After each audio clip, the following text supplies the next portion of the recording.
The Linfield Aces Tennis Club will be playing in the USTA Junior Team Tennis National Championships later this month in Columbia, South Carolina. Sports writer Jeff Parenti caught up with the Aces at a recent practice at Linfield Christian High School. Well, we put together junior team tennis teams for years, and it just so happened that some of the top players we were training here, and I talked to one of them, Hayden Hensley actually, and said, would you be interested in playing on a team tennis team, because traditionally the better players, the tournament players, don't play on a junior team tennis team because they are in tournaments every weekend. So he said, he'll think about it. I talked to his dad a little bit and kind of pressed him. And I said, we got a couple other good players that have agreed to play. And then he said, yeah. So once Hayden actually came on board, and then everyone came. You know how that works. So when the top player around says he'll play for your team, all the other players come. So that's how it developed. And so we got, in the fall of last year, 2012, we happened to get most of the top boys in the Valley. Christy Francisco, Hayden Hensley, Spencer Sherman, who went to Shap, who's a doubles guy, Cody Lust, Eric Coleman, who goes to Great Oak, Josh Robbins, who's a Great Oak kid, and then who am I missing? Patrick Lapke, who goes here at Linfield. And so we were able to assemble that team, and we, they went undefeated in league, and then we actually went undefeated in the Southern California Championships. Actually, the championship match was a tie at 38-38, and we had to play a super tiebreaker, and we ended up winning the super tiebreak 10-8. So anyway, and so then once that happened, they told me that since we were the 18 advanced champion, that we'd be advancing to Stanford for the state championship, and we would join with the girls champion.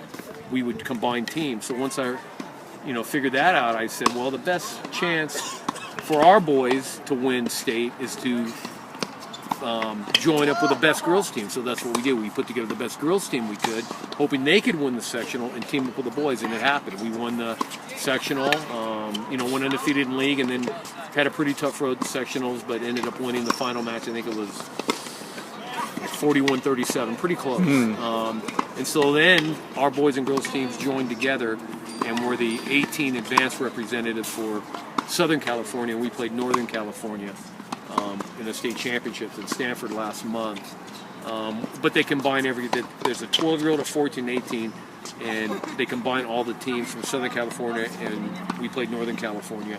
And Northern California ended up winning, it's called the Glenny Cup.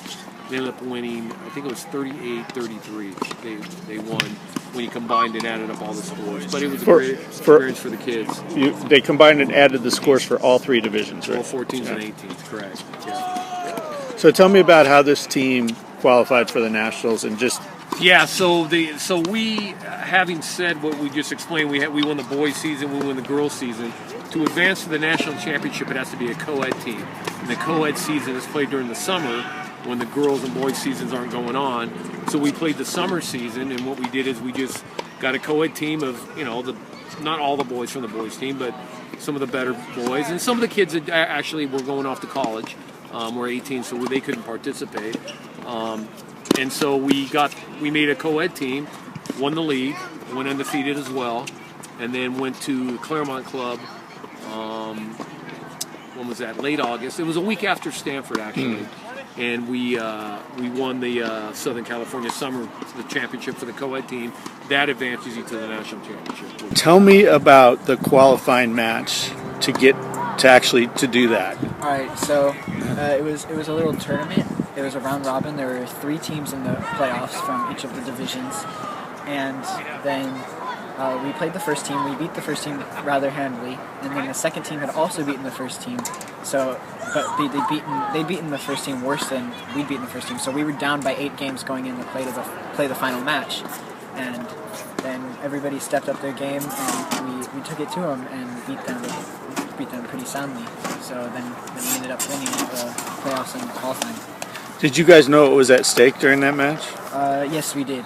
All of us knew what was at stake, and I think that helped us bring out the best of our games. So tell me about the reaction and the emotion once you guys won. As we won. Well, going in, it was tension-filled. We knew we were going to have to do good because we knew this team was going to be a lot better. So we were expecting a good match. On I'm not sure any of us were expecting to win because we were down by 8. We were down by 8 games basically, and then I won my singles match, and as soon as I looked at everyone else's court, and everyone else seemed to be in the lead. In the lead in their matches, and I was getting excited now because I thought we might have a shot at it. And then when I finished my singles match, I watched my other 2 teammates. I watched them win their doubles match, and then I watched the girls win their doubles match. And every time we won a match, we were getting more and more excited because that's closer. And then eventually, when our last match got off. We tallied it up and realized we won, and there was a lot of rejoicing and celebrating and hugs.